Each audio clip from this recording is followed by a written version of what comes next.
Hello friends, welcome to Unique Designers. நம்ம இன்னைக்கு அடுத்த டிசைனிங் வீடியோ பார்க்க போறோம். இந்த ப்ளவுஸ் அனுப்பிச்சிருக்கவங்க வந்து ஈரோட்ல இருந்து நிர்மலான்ற மேடம் அனுப்பிச்சிருக்காங்க. நம்ம சப்ஸ்கிரைபர் தான். அவங்க வந்து saree ப்ளவுஸ் வந்து பாத்தீங்கன்னா நல்ல ஒரு silk cotton soft silk material. sea green கலர்னு சொல்லுவாங்க இல்லையா, ராமர் பச்சை அந்த மாதிரியான ஒரு கலர்ல இருக்கு. அவங்க வந்து saree அனுப்பல, அதுக்கு பதிலா வந்து சாரியோட கலர்னு சொல்லிட்டு இந்த த்ரெட் அனுப்பிச்சிருந்தாங்க. இது வந்து காட்டன் த்ரெட். இந்த த்ரெட்டும் அந்த சாரியில இருக்கிற saree வந்து இந்த மாதிரி காப்பர் கலர்னு இருக்கா, இது ரெண்டும் மிக்ஸ் பண்ணி அனுப்பிச்சிருந்தாங்க.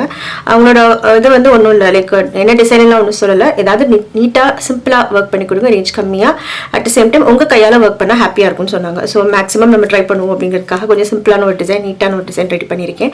எனக்கு இந்த சாரீ கலர் வந்து ரொம்ப டிஃப்ரெண்ட்டாக ஃபோட்டோவும் அனுப்பிச்சிருந்தாங்க. ஃபோட்டோவில் பார்த்தீங்கன்னா சாண்டல் கலர் மாதிரி இருந்தது, இந்த ஆஃப் ஒயிட் கலர் சொன்னோம்ல, பேர்ல் கலர் அந்த மாதிரி இருந்தது.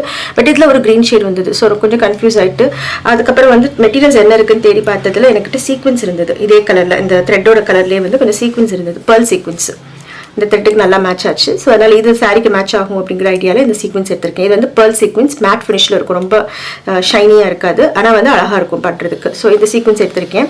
இது போக வந்து அந்த எனக்கு சாண்டல் கலர் மாதிரி தெரிஞ்சிச்சுன்னு சொன்னேன் இல்லையா, அதனால சாண்டல் கலரில் நான் கொஞ்சம் பீட்ஸ் எடுத்திருக்கேன். இது வந்து சாண்டலுக்கு சொல்ல முடியாது, ஒரு மாதிரி கோல்டு, கிளாஸ் கோல்டு, ரொம்ப பியூர் கோல்டு கிடையாது, டல் கோல்டில் சாண்டல் கலர்ந்த ஒரு கோல்டு, கிளாஸ் கோல்டு, அந்த பீட்ஸ், சுகர் பீட்ஸ் கொஞ்சம் எடுத்திருக்கேன். இது போக சாரியோட கலருக்கு, ப்ளவுஸோட கலருக்கு மேட்சிங்காக கர்தானா பீட்ஸ் கொஞ்சம் எடுத்திருக்கேன். இதை மட்டும் வச்சு நம்ம எப்படி ஒர்க் பண்ணுறது காட்டுறேன் பாருங்கள்.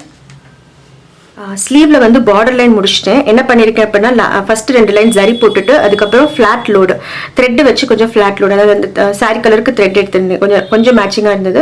ஸோ டபுள் த்ரெட்டு போட்டிருக்கேன், ஒரு சாண்டலும் அந்த க்ரீன் ஷேடுக்கு ஒன்று மேட்சிங் பண்ணி ஃப்ளாட் லோடு பண்ணியிருக்கேன். அதுக்கப்புறம் ஒரே ஒரு லைன் ஜர்தோசி வச்சுருக்கேன். அதுக்கப்புறம் டிசைன் பார்த்தீங்கன்னா இந்த ஃபர்ன்ஸ் மாதிரி வரைஞ்சிருக்கேன். ஃபர்ன்ஸ்னு சொல்ல முடியாது, இந்த ஒரு மூங்கில் குச்சின்னு சொல்லுவாங்களா, அந்த மாதிரியான ஒரு டிசைன் இது. இதில் வந்து மேலே ஃப்ளவர் மாதிரியும் கீழே வந்து ஸ்டெம்ஸ் மாதிரி அங்கே குட்டி குட்டி லீஃப் மாதிரி வரைஞ்சிருக்கேன். ஃபர்ஸ்ட் இந்த ஃப்ளவர் போர்ஷன் மாதிரி இருக்கு இல்லையா, இதை ட்ரை பண்ணுவோம். இதில் வந்து 5 பார்ட் வரைஞ்சிருக்கேன். சென்டரில் ஒன்று, இந்த சைடு 2 போட்டிருக்கேன். இதை வந்து சீக்வன்ஸாக கவர் பண்ண போகிறோம். ஸோ இந்த டிப்லேருந்து த்ரெட் எடுத்துட்டு, த்ரெட் வந்து நார்மல் காட்டன் த்ரெட் எடுத்திருக்கேன், ஸ்விங் த்ரெட்டு. நீடில் வந்து நம்பர் 23 எடுத்திருக்கேன். சீக்வன்ஸில் வந்து ஒரு 3 சீக்வன்ஸ் கையில் எடுத்துக்கோங்க. இந்த நீடில் எடுத்துட்டு இதை வந்து 1 by 1 இது மாதிரி ஓவர்லாப் பண்ணி அட்டாச் பண்ணிக்கலாம்.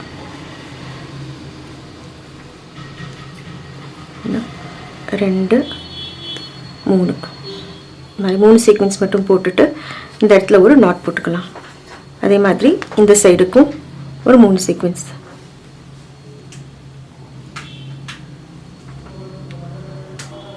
ஸோ அந்த ஒரு லீஃப் நம்ம பண்ணுவோம்ல கிட்டத்தட்ட அந்த மாதிரி சென்டரில் ஒன்று, அதுக்கப்புறம் சைட்ஸில்.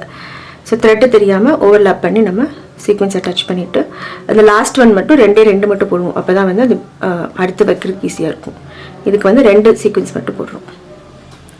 இதே மாதிரி ஆப்போசிட் சைட்லேயும் முடிச்சுட்டா ஃப்ளவரோட டாப் போர்ஷன் முடிஞ்சிடும். கீழே என்ன பண்ணுறதுங்கிறது சொல்கிறேன். அண்ட் இதே மாதிரி எல்லா ஃப்ளவருக்கும் முடிச்சுட்டு காட்டுறேன். இப்போ ஆக்சுவலி இந்த சீக்வன்ஸ் ஒர்க் ஃபுல்லாக முடிச்சாச்சு. இதில் வந்து அடுத்து பீட்ஸ் வைக்க போகிறோம். நான் ஏற்கனவே எடுத்து வச்சிருந்தேன் சீனி பாசி கோல்டன் கலர், அதோட சாண்டல் கோல்டு, அதை யூஸ் பண்ண போகிறோம். எப்படின்னா ஃபஸ்ட்டு சென்டரில் ஒரு 3 பீட்ஸ் சீக்வன்ஸ் போட்டோம்ல, அதோட எண்டு லாஸ்ட் சீக்வன்ஸோட சென்டர் ஹோல் அங்கேருந்து த்ரெட் எடுத்துக்கலாம். இதில் வந்து ஒரு 4 சுகர் பீட் ஆட் பண்ணிக்கலாம். 4 பீடையும் ஒன்றா வச்சு இந்த இடத்துல ஒரு ஸ்டிச் போட்டு லாக் போட்டுடலாம். அடுத்து வந்து அடுத்த லைன், இங்கே 3 சீக்வன்ஸ் வச்சோம்ல, அதோட லாஸ்ட் சீக்வனோட சென்டர் ஹோல் இங்கே இருந்து மறுபடியும் த்ரெட் எடுத்து மறுபடியும் ஒரு 4 சீக்வன், 4 சுகர் பீடு, இதையும் நாட் போட்டுட்டு லாஸ்ட் வந்து இந்த எண்டு, இந்த ரெண்டு லாஸ்ட் 2 சீக்வன்ஸ் வச்சோம்ல, அதோட சென்டர் ஹோல்ல இருந்து எடுத்துட்டு இதில் ஒரு 5 சுகர் பீட் வச்சுக்கலாம். அப்போ தான் ஷேப் கரெக்டாக கிடைக்கும். ஸோ இதே மாதிரி எல்லா ஃப்ளவரோட டவுன் போர்ஷனையும் ஃபுல்லாக கம்ப்ளீட் பண்ணிடலாம். இப்போ இந்த ஃப்ளவரில் வந்து கீழே இந்த சீனி பாசி வைக்கணும்னு சொன்னீங்களே, அதை வச்சு முடிச்சாச்சு. அடுத்து வந்து இந்த ஸ்டெம் போர்ஷனுக்கும் சீனி பாசி தான் வைக்க போகிறேன். அதுக்கு வந்து காப்பர் கலர் எடுத்திருக்கேன். காப்பர் கலரில் வந்து ஒரு 2-3 பீடாக சேர்த்து வச்சுக்கலாம் நம்ம. ஆக்சுவலி இந்த ஒர்க் வந்து கொஞ்சம் ரொம்ப சிம்பிளான ஒர்க் தான், ஈஸியாக யாருனாலும் பண்ணக்கூடிய ஒர்க் தான், எதுவும் காம்ப்ளிகேட்டட் ஸ்டிச்சஸ் கிடையாது. வெறும் சீக்வன்ஸும் சீனி பாசி மட்டுமே வச்சு ஃபில் பண்ணுற மாதிரியான ஸ்டிச்சஸ் தான் இருக்குது. ஸோ நீங்களும் ட்ரை பண்ணி பார்க்கலாம். ஸோ இந்த ஸ்டெம் ஃபுல்லாக முடிக்கலாம். முடிச்சதுக்கப்புறம் வந்து லீஃப் எப்படி பண்ணணுங்கிறதையும் காட்டுறேன். ஸோ இந்த காப்பர் கலர் சீனி பாசி வச்சு ஸ்டெம்ஸும் முடிச்சிட்டோம். லீஃப் போட போகிறோம். லீஃபுக்கு வந்து கர்தானா பீட்ஸ் எடுத்திருக்கேன். லீஃப் வந்து சும்மா ஒரு சின்ன லைன் தான் போட்டிருக்கேன் நான் அடையாளத்துக்கு. அதோட இந்த லைனோட எண்டில் இருந்து த்ரெட் எடுத்துட்டு ஒரு 3 கர்தானா பீட் எடுத்துக்கோங்க. இது வந்து குட்டி சைஸ் கர்தானா பீட், பெருசு நார்மல் சைஸ் கிடையாது, சின்ன சைஸ். ஸோ அதனால் 3 பீஸ் எடுத்துட்டு இந்த மாதிரி ஒரு கிராஸ் ஸ்டிச் போட்டுட்டு கீழே ஒரு லாக் போட்டுக்கோங்க. திரும்ப மேலே போயிட்டு இதோட பாதி லோடிங் பண்ணுவோம்ல அது மாதிரி இதோட பாதியில் ஒரு ஸ்டிச் போட்டு அங்கேயும் ஒரு லாக்கு போட்டுட்டு மறுபடியும் ஒரு 3 பாசி மட்டும் லோட் பண்ணிவிட்டு கீழே வந்து ஸ்டிச் போட்டுடலாம். ஸோ இதுதான் வந்து நமக்கு லீஃபு. இதுக்கு ஒரு ஜரி அவுட்லைன் கொடுத்துட்டோம் அப்படின்னா வந்து லீஃபோட ஷேப் பர்ஃபெக்டாக வந்துடும். ஸோ இதே மாதிரி எல்லா ஸ்டெம் லீஃப் எல்லாமே முடிச்சுட்டு காட்டுறேன் எப்படி இருக்குன்னு பாருங்கள். ஸோ இப்போ கம்ப்ளீட்டாக ஃபினிஷ் பண்ணியாச்சு. அந்த லீஃப் நான் சொன்னேன் இல்லையா, அதுக்கு எல்லாமே வந்து ஜரி அவுட்லைன் போட்டதுக்கப்புறம் இன்னும் அந்த லீஃப் லுக் வந்து பர்ஃபெக்டாக இருக்குது. ரொம்ப ஈஸியான ஒரு சிம்பிளான டிசைன், யாருனாலும் கண்டிப்பாக ட்ரை பண்ணலாம். ஏன்னா வெறும் பீட்ஸ் அண்ட் சீக்வன்ஸ் மட்டும் தான் யூஸ் பண்ணியிருக்கோம்.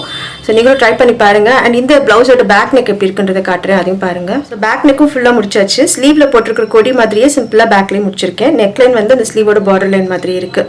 இந்த டிசைனோட ஃபோட்டோஸ் பிளாக்ல அப்லோட் பண்ணுறோம். அண்ட் இதோட ட்ரேசிங் பேப்பரும் பிளாக்ல அப்லோட் பண்ணுறேன். பேக் நெக்குக்கும் இருக்குது, ஸ்லீவுக்கும் இருக்குது. 2 பேப்பருமே அப்லோட் பண்ணுறேன். நீங்கள் கண்டிப்பாக யூஸ் பண்ணி பாருங்கள்.